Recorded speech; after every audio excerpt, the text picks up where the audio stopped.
Okay, so Be'ezras Hashem, we are going to be learning a particularly potent Torah. And like we said, the Rebbe's Torah is a pharmacy, and therefore each person, in accordance with their condition, they have to kind of come and take what they need. And so today, this is the Torah that I'm looking towards as the therapeutic salve for being in this world. But Baruch Hashem, yesh lanu tzaddik kazeh, yesh lanu rofeh kazeh. We have a doctor like this who preempted the sickness with the medicine that was going to give us the strength. Depending on how quickly we go through it, we can also look towards the next Torah as well, Chaf Gimel and Chaf Daled, 23 and 24, in Likkutei Maharan Tinyana. And let's go directly into the words. Rabbi Nachman gives us a hagdara of what this teaching is about. Be'inyan hasimcha. With regards to joy. Regarding the matter of joy. Al pi mashal. So without going into teaching, without going into theoretics of it, Rabbi Nachman goes directly towards the analogy, to the metaphor, which is to bring the idea down to the level in which the person is standing. Simcha is not an abstract concept. Simcha is not a teaching. Simcha is not a thesis. Simcha is not a paper that one writes. It's not a book that one writes. It's an inyan. It's an inyan that a person has to experience, and therefore the only way to properly understand it is by way of the mashal. The mashal is mashal hakadmoni. The Torah is the way that Hashem gives a mashal for us to even begin to thematize what it might mean to think about Hashem. And the Torah is a mashal hakadmoni, meaning to say that even when the Torah is understood, we have to grasp that it's just HaKadosh Baruch Hu revealing himself to us down here below by way of a metaphor. And that really every mashal reminds us that there's a nimshal that's hidden within it. And the mashal is also the nimshal. The mashal is also embedded within the metaphors and the analogies that draw the ideas down to our lived experience. That's also the Torah. So Rabbeinu, when talking about simcha, to highlight that it's not an abstract concept, and it's not even something that can be described. If you're describing it, you're not in a state of simcha, because simcha is meant to be something that's all saturating to the degree that I have no need to reflect on it. Self-reflection happens when a person is not in a state of simcha. In a state of simcha, one is filled with that experience, and therefore it could only be described by way of metaphor. There are times where there are numerous people who are dancing and joyously dancing, or dancing with joy, or are joyous and are dancing. And what happens is there's those who are dancing in the circle. Then there's the chevra who decide that they're not ready to enter into the circle, whether it's because of an inner brokenness or an external reasoning or a posturing, whatever the seriousness it is that's preventing a person from relinquishing themselves and allowing themselves to dance even though they don't want to, they stand on the outside. The person standing outside of the circle dance is a person who's covered over with sadness or despondency of the spirit, meaning either way, when you come to the core of what's keeping a person out of the circle, if they're still there by the circle, but they're out of the circle and they're keeping themselves out, then we can assume that there's something blocking the individual internally from being drawn into the circle. Now, Rabbi Nachman is not saying there's chevra outside of the building who don't want to come in, and you have to go out and drag them in. That's not what Rabbi Nachman is saying. He's saying the people who are already in the room of the dancing, but they're not joining the dance, because they've revealed already that they have a connection to the dance, but their relationship to the dance is by standing outside of it. A person like that needs to be drawn into the dance. But someone who has not yet declared that they want shaykhis or relatability to the dance, it's not necessarily our avoda to go out and convince people of the beauty of the dance on the inside. There are enough people who want the dance but don't have the capacity to enter into it, very often ourselves, that's where the avoda of simcha has to happen. The parts of ourselves, the other people who are standing outside as a result of sadness and despondency. Sadness, I would say, over here is more of a momentary feeling, something that causes me to be sad, an event, something takes place that causes a certain element of sadness, versus marashchayru, which is more of a condition, of a perpetual state of a certain tendency towards sadness that needs no reason to be activated, but rather it's perpetually there. But what we have to do, what simcha actually is when you force the atzlus and the marashchayra, the people outside, you force them into the circle of dancing against their will. against their will. Now, the against their will here is important because we're dealing with a person who entered in, sees the dancing taking place, and stands to the side. A person like that has already revealed their innermost desire to be part of the dancing.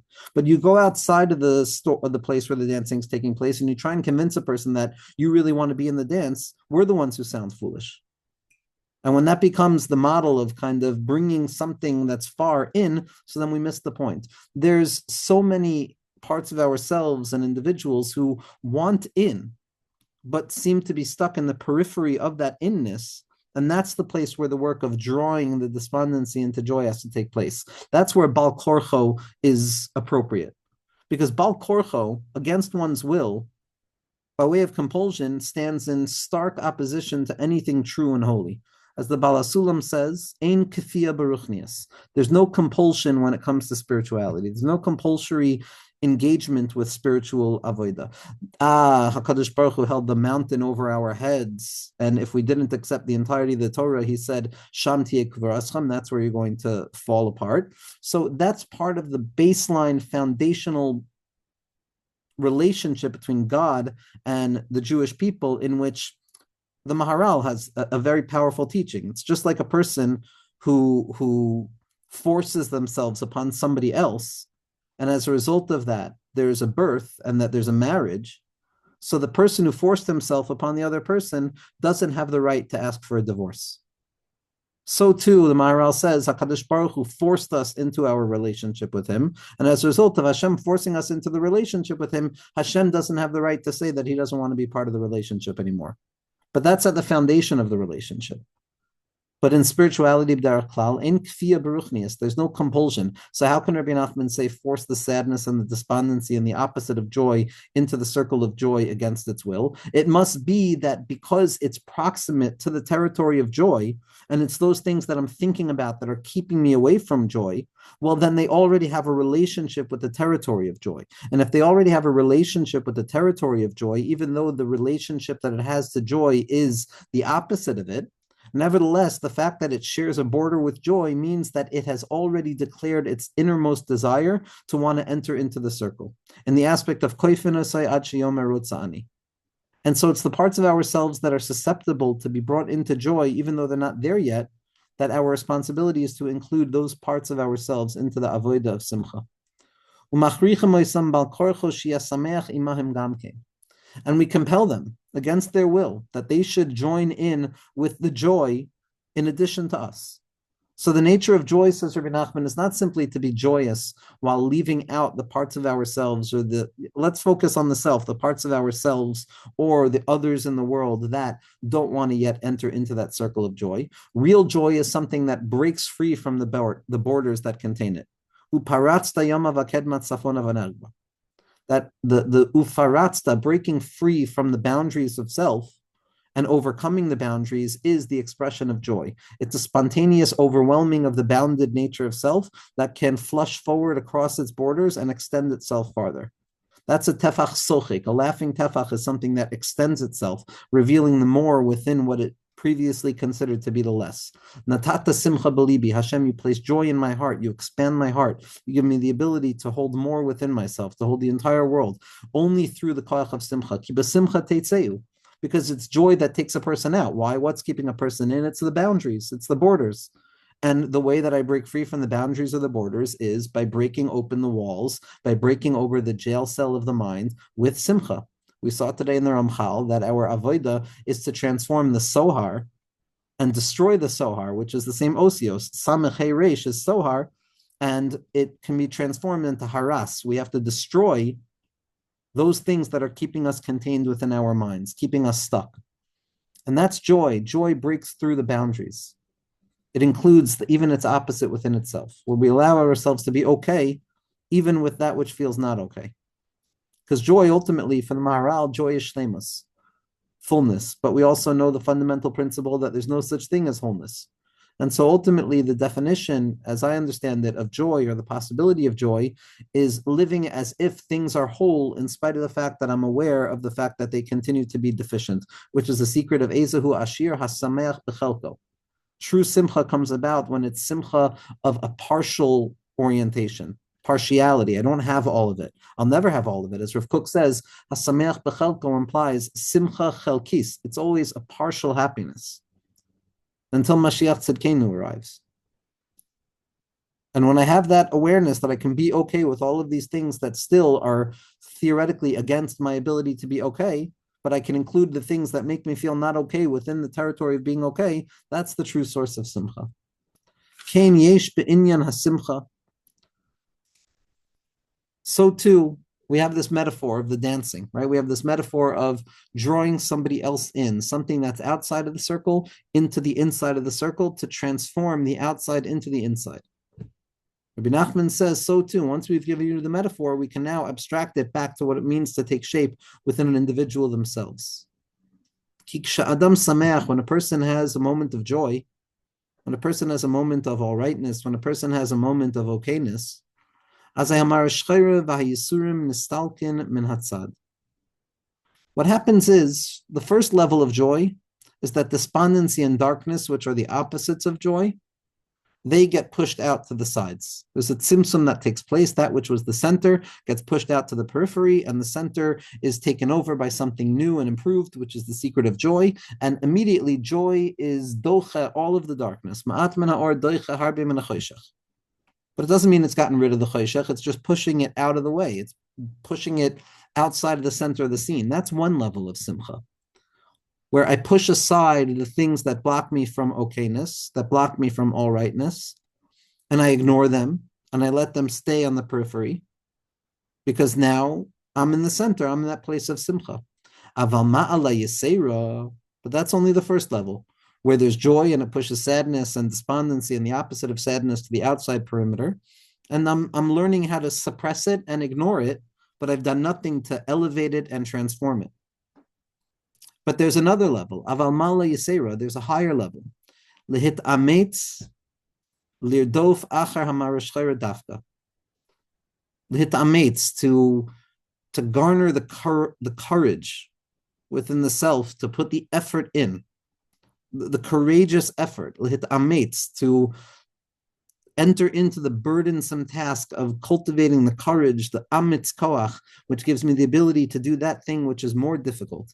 Lirdof achar hamarashchera dafka. It's not enough to push it out to the periphery and to suppress it and to ignore its existence or to try and repress it and pretend it's not there. Adraba ipcha mastabra. I have to chase after the marashchera. I have to chase after the marashchera dafka, specifically. That counterintuitive hermeneutical secret of Likkutei Maharan, of dafka. It's specifically in the counterintuitive place towards what you thought you would have found. You're going to come to find the thing you're looking for. When Rabbi Nachman says afal pikein, it says, I want to be besimcha. I still have a little bit of sadness, so I push the sadness to the side. But afal pikein, in spite of the fact that I have a stira, I can still be joyous. That's afal pikein. Nevertheless, I could still be joyous. But daika is that no. The marashchera that I'm pushing away to the side that continues to resist the inclusion within the light of unity, it's specifically there that I have to reveal the light of HaKadosh Baruch Hu. It's specifically there that I have to open up the territory with joy. Because when I include the opposite within something, like we've always said, it magnifies the light of simcha. Aval Maila Yisera, there's a better experience, there's a higher level of avodah, lehit ametz lirdof achar marashchera dafka. Not to ignore it, but to gaze at it, to look at it. Again, not to celebrate it, not to chew on it longer than we need to, not to romanticize it, but rather to chase after it and not to be afraid of it. Not to be afraid of it. Instead of it chasing us our entire lives and then hoping for the moments where we can convince it to go to the side because I'm happy enough or I've enabled myself to forget it for a second, but then at the same moment I'm terrified of those things that are going to take me away from joy. Adraba ipcha mastabra, to be mitgaber mitametz, to chase joy, to allow joy to chase sadness. Not for sadness to be chasing joy and for every moment of joy to feel like it's on borrowed time about to disappear. But adarabah, to transform the entire relationship, not to be mitfached klal, and to come to realize that no, joy has the ability to chase sadness and to include sadness. What's more powerful? My son told me something incredible that I don't know if the number is correct, but in order to allow one's face to frown, so it takes something like the utilization of 11 facial muscles. But to smile, it takes something like 14 facial muscles. And the secret of the fact that joy is stronger than sadness. Joy is stronger than the tendency towards despondency.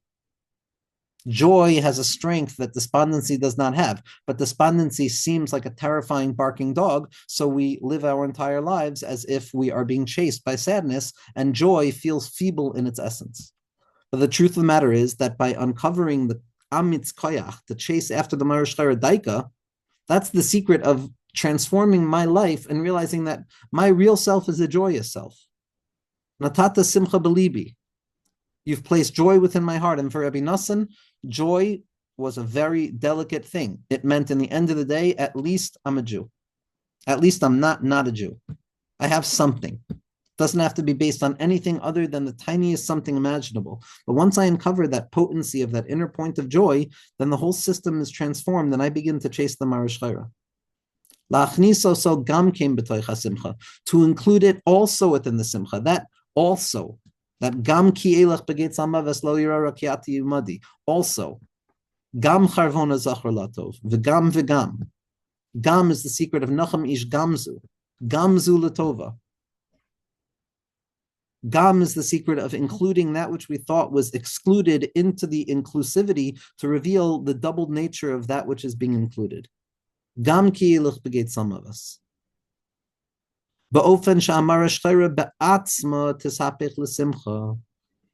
It's not just about dispersing the sadness or compelling the sadness to stay on the side or reducing it to something that doesn't disturb me in the minute, which is the darga of eskafia, of subduing the sitra achra, subduing the sadness, but not transforming it in its root, which perpetually keeps me in that mindset of once the sadness wakes up, then I'm in trouble. But the doubled secret of ishafcha, where I transform the sadness itself, and I transform the difficulty itself into a place of joy, which is the joyful acceptance of that which is, and the capacity to find the irreducible point of enoughness that rests at the base of the soul at all times, natata simcha belibi. So then I'm mahapich lamarishchayra v'chol hayisur and the simcha. Then every ounce of concealment and every ounce of darkness, which are real kalim that are very thick in their essence, not in their essence, in their appearance, those things get transformed to become the vehicles that are going to reveal a new potency of joy. A tov ma'od. A tov is a joy that dispels darkness. A tov ma'od is a joy that includes darkness within itself. And every ounce of Yisurin and Marishchayra are shown to be the place where I was capable of pushing the limit and breaking through to the other side of my sense of limitation in my mind, that I could also be okay and all right in this moment. And the secret of what the Ramchal describes as samchenu p'yimos anisanu, that there are days of affliction, profound days of affliction, b'machshava, b'dibor, b'maisa, moyach, lev, kaved, throughout Jewish history, in the individual experience of each and every person. And there's the yemos anisanu, the days of affliction, that middle point of our lives that appears to be devoid of the illuminated unity of God at the beginning and the illuminated unity of HaKadosh Baruch Hu at the end. And the Geula Shlema is going to be where we come to uncover the joy that was inherent within those dead days as well. And Rabbi Nachman is saying, don't wait to the future to do this. Do it now. Do it now. Why? Ki ata imadi. Ata. Nochach. How could it be that I'm in Gate Salmaves and I'm with Noichuchus of HaKadosh Baruch Hu? That's the paradoxical beauty of the Torah HaKadosh. It understands, like the Kamarna Rebbe says, that the Baal Shem Tov said, the Shver Ezach is that a person can receive Torah from the mouth of HaKadosh Baruch Hu in one moment, and in the next moment they have to be concerned that they're being tossed down into the abysmal depths of the depths, the Nukva de Tohim Rabbah. Existence is a mixed bag of Marash Chayra and Simcha, of Shiflus and Simcha b'vasachas, of Bechia Takua Beliba B'Sitrada, V'Chedva Takua Beliba B'Sitrada, that joy and sadness, joy and Tzbrachenkite are both engraved within the heart at the very same moment. B'derech haba l'seicha simcha. It's all in the way of that person who's being drawn into the circle dance. Sha'az migoydel ha'simcha v'achedva mahapich kol ha'da'agos v'ha'atzvus ma'arashchayra shaloi l'simcha. Just like the person who, after a while, they're resistant to the dancing, but they'll come to realize that in their resistance to the dancing, they've already made a few circles, and they've already been carried around the circuit of the circular dance already. And even though the mind is still resistant against the capacity of having that despondency and sabrachenkeit and seriousness, which causes me to be skeptical and frustrated and all of the different things that give birth to sadness and hopelessness, after a while, even though we let it complain, but by ignoring its complaint, the complaint stops being so loud. And it begins just part and parcel of the unity of the simcha experience. Before including the opposite of simcha into simcha, I thought simcha was only strong enough to operate when all that existed was simcha.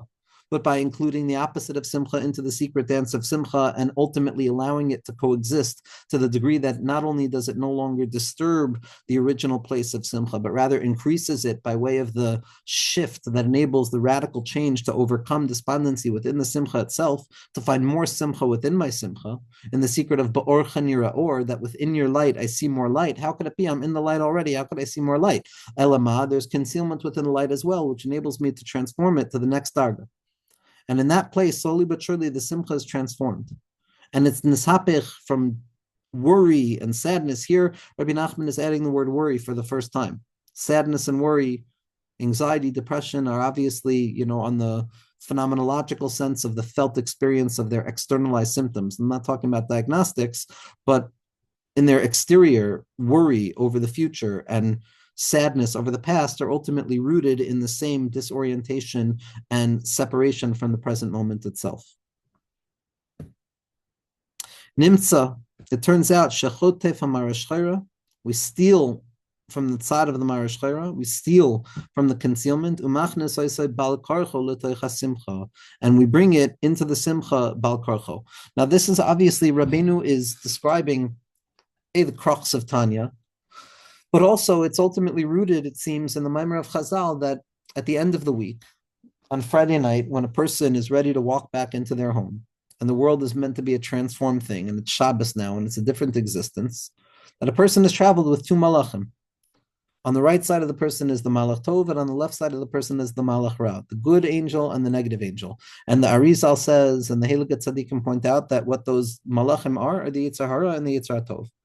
The Yetzer Hara is entrenched within the left ventricle of the heart, and the Yetzer Tov is entrenched within the right ventricle of the heart.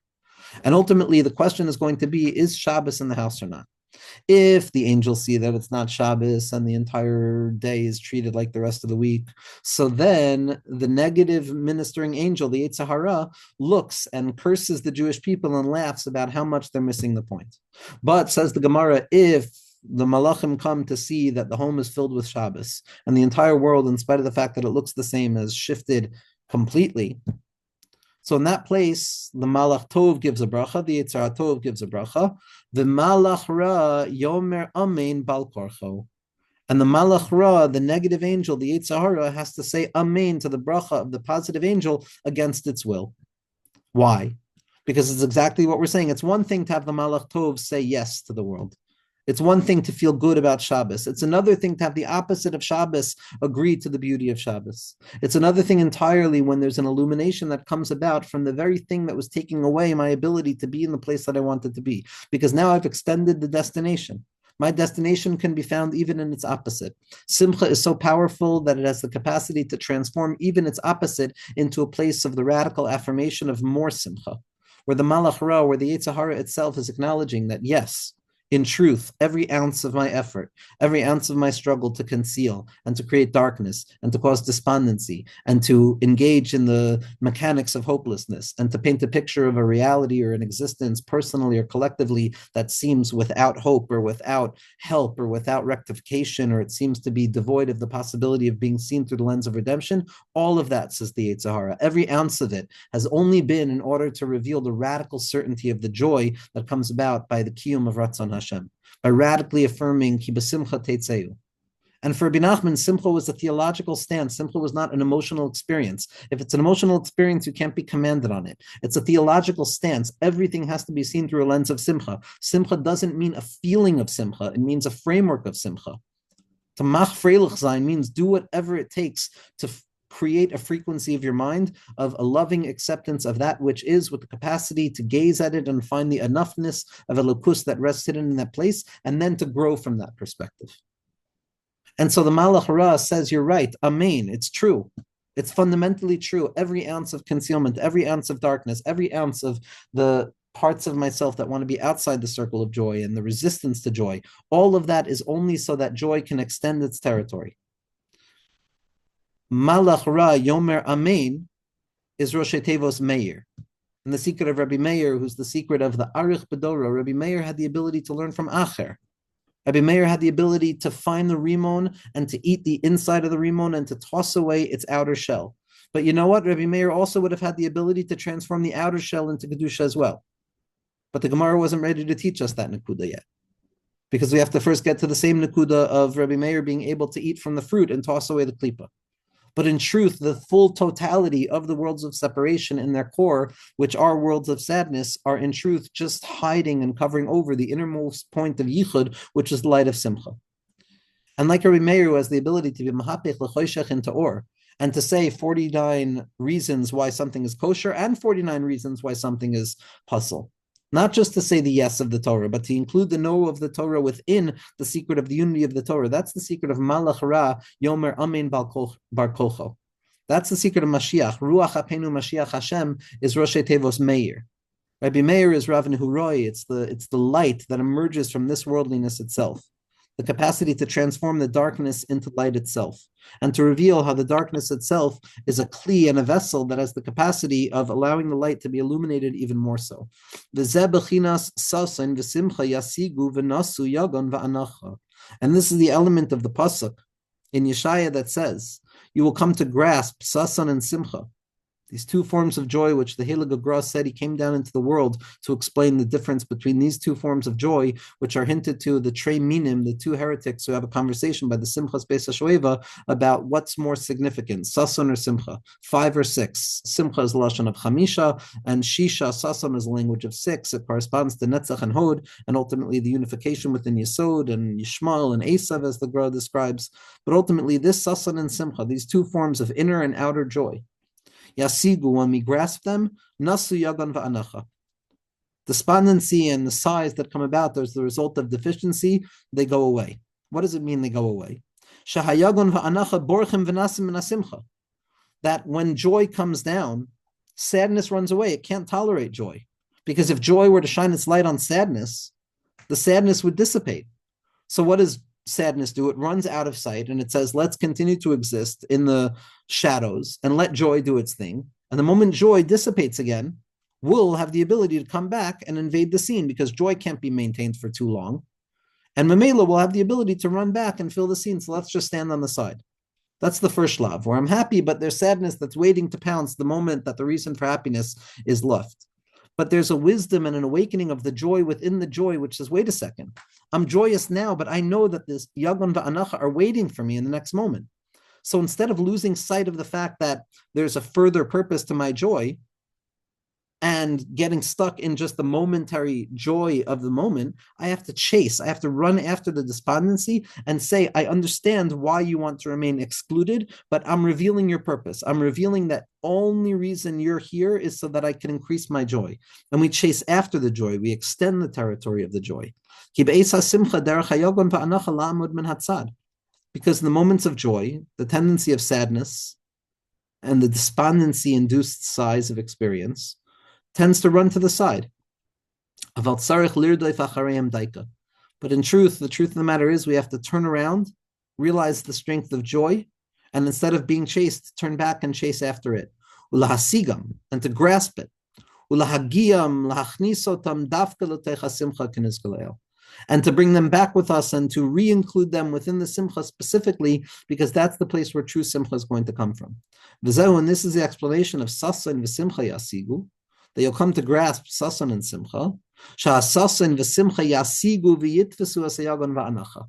It doesn't mean I'll have simcha and sasan and then yagon va'anacha are going to run away, but the language of yasigu means grab it. That the true expression of the doubled nature of joy, which is wise enough to delay its immediate gratification of just experiencing itself devoid of its knowledge that it won't last forever, and to turn our sights on the things that wait to pounce on us afterwards and allow the joy to express itself outwards, maybe not with the same type of intensity of a localized point and nexus of joy, but certainly an extension of the territory of joy. And we understand that we have to go and we have to chase it and we have to drag it back in and re-include it within the secret of the Yichud, which is the secret of drawing all separation back into unity. Lachnisosam bal korcham l'soicha simcha. To re-include them against their will. Malach ra yomer amen bal korcho within the simcha. Ki yesh yagon va'anacha. There's yagon va'anacha. Yagon va'anacha, the despondency, the language of despondency, the hopelessness, the weakness of self when it feels that reality is too much for it, or that no matter what effort is going to be put in, nevertheless, I won't get to the place that my mind expects me to get to or feels that it wants to get to. That yagon va'anacha, they're the sitra achra, it's the other side. It's what takes me away from the innermost side. She'enam roitzim lios merkava la kedusha. They don't want to be a merkava to kedusha. The sitra achra is the resistance in this world to reveal that this world is ultimately the resting place for HaKadosh Baruch Hu. So HaKadosh Baruch Hu understood there have to be elements that stand in stark opposition to the Ratzon of HaKadosh Baruch Hu, which is sadness and despondency. And our job is to transform even the opposite of the place where Hashem can rest into a place where Hashem could rest. Again, in no place, as Rabbi Nachman used the language of being mevatel, or completely undoing the yagon va'anacha. It's about including it within so as to magnify the yichud, where it's adding over and over more and more joy. That's the secret of the dance, that I'm returning back to the point of departure each and every time with newfound ferocity. Yagon va'anacha shema sitra achra, she'enam roitzim lios merkava ela kedusha kavyachol. V'al kein heim borchen min hasimcha, and therefore they run away from the simcha. We have to compel them and force them into joy, which means gladness, into holiness, bal korcham, against their will. This teaching is obviously a profound and fundamental, short, clear description of the purpose of the creation of the world. Purpose of the creation of the world is that so HaKadosh Baruch Hu can appear as a split thing, kaviyachol, where there's good and bad, where there's darkness and light, where there's sadness and joy. And ultimately, our goal is to emerge from within the very point of difference itself, the very point of separation itself, where we feel the split most intensely. And it's specifically there where we feel the split between the unity so intensely that we have the radical ability of revealing the connection between the two. And when we sew together that which appears most separate at its lowest point of separation, what we do is we create the deepest yichud imaginable. There's no yichud when up here, simcha and atzvus are kind of operating in close proximity to one another because they're so close to one another. But as things degrade down into the seder shtalshalos and separate from one another and ultimately extend in their positions, and it appears that it's on the one side of the world and the other side of the world, when I sew and unify the two of those things back together and I drag the difference into the light of unity, I am creating a Kiddush Hashem of the likes that has never existed before. Kiddush Hashem is a descent into the place where there's the apparent Chilul Hashem, which is the vacancy of Hashem's light, and the reorientation of the self to include God's light within that place. That's the Tachlis Abriya, the Dir B'Tachtonim. Asiya Shaba Asiya, that's yored down into the Eser Klipos of Klipas Noga, which is Ragleha Yardumaves, the place where the legs dangle into death, that death-bringing nature of not wanting to dance. And the entire avodah is to learn how to dance with the resistance, to transform the malach ra into something that increases the light of the malach tov, to allow it to be the supplementality to perfection, to bring imperfection into the secret of perfection so that the imperfection and the sadness that comes along with it increases the joy that comes along with the increased light of perfection. And in that place, we can begin to understand the secret of why Rabbi Nachman is always telling us that not only it's a good thing to be happy, but we're compelled to be happy. Rabbi Nachman is doing exactly what he's describing in this teaching throughout the entire book of Likkutei Maharan. Not saying get rid of the sadness. Compel the sadness to become the place where you serve HaKadosh Baruch Hu. Because it's artificial to pretend that you can get rid of all of the Marash Chayra and all of the Yagon and the Anacha. That's a momentary victory which is going to lead to a secondary loss that's going to be even worse than the first one. Because once the sadness sees that joy is gone, so then it pounces again. And then I feel tzabrachankeit because even my joy can't save me. But if I have the wherewithal to remember, joy is about extending outwards. It's about breaking down boundaries. It's about besimcha teitzeu. The only way I'm going to break free from the natural cycle and the ebb and flow of going back down into the dips that get as low as they were the previous time, even though we're armed with more knowledge about them. The reason is because we're not having that moment of pause to chase after the Marash Chayra. When we chase after the Marash Chayra with the confidence of that moment of joy, so then we include the opposite of unity into unity itself. This is the Tachlis Abriya. There's nothing outside of unity. Memela, something that feels more outside of unity, especially when it comes with that hargasha of tzibrachenkite, it's our avoda in a healthy way to mind our attention and our attitudinal space towards those areas that we're so frightened about, towards those places that we feel are the things that can take me out of joy, those things that my joy is dependent on. By including all of those notions of the things that I think my joy is dependent on into this independent moment of joy itself, I reveal the secret of an ahava she'ena tluya b'davar, of a simcha she'ena tluya b'davar, of a simcha pnimi that's boyer ad ein sof, that's not drawing its strength from anything in particular, but rather it is the framing of how I look at existence. And the secret of besimcha is the osios of machshava, that it's an orientation of thinking. It's an orientation of returning back to the center, allowing the mind to meander. But instead of that meandering to take me away from the center, believe enough in the centering of my mind to then allow the centering of my mind to meander. And when the center of my mind meanders, what it does is it extends the perimeter of the center. Typically, we think that if I leave the center point of my mind, I'm going to meander and I'm going to lose sight of the center point.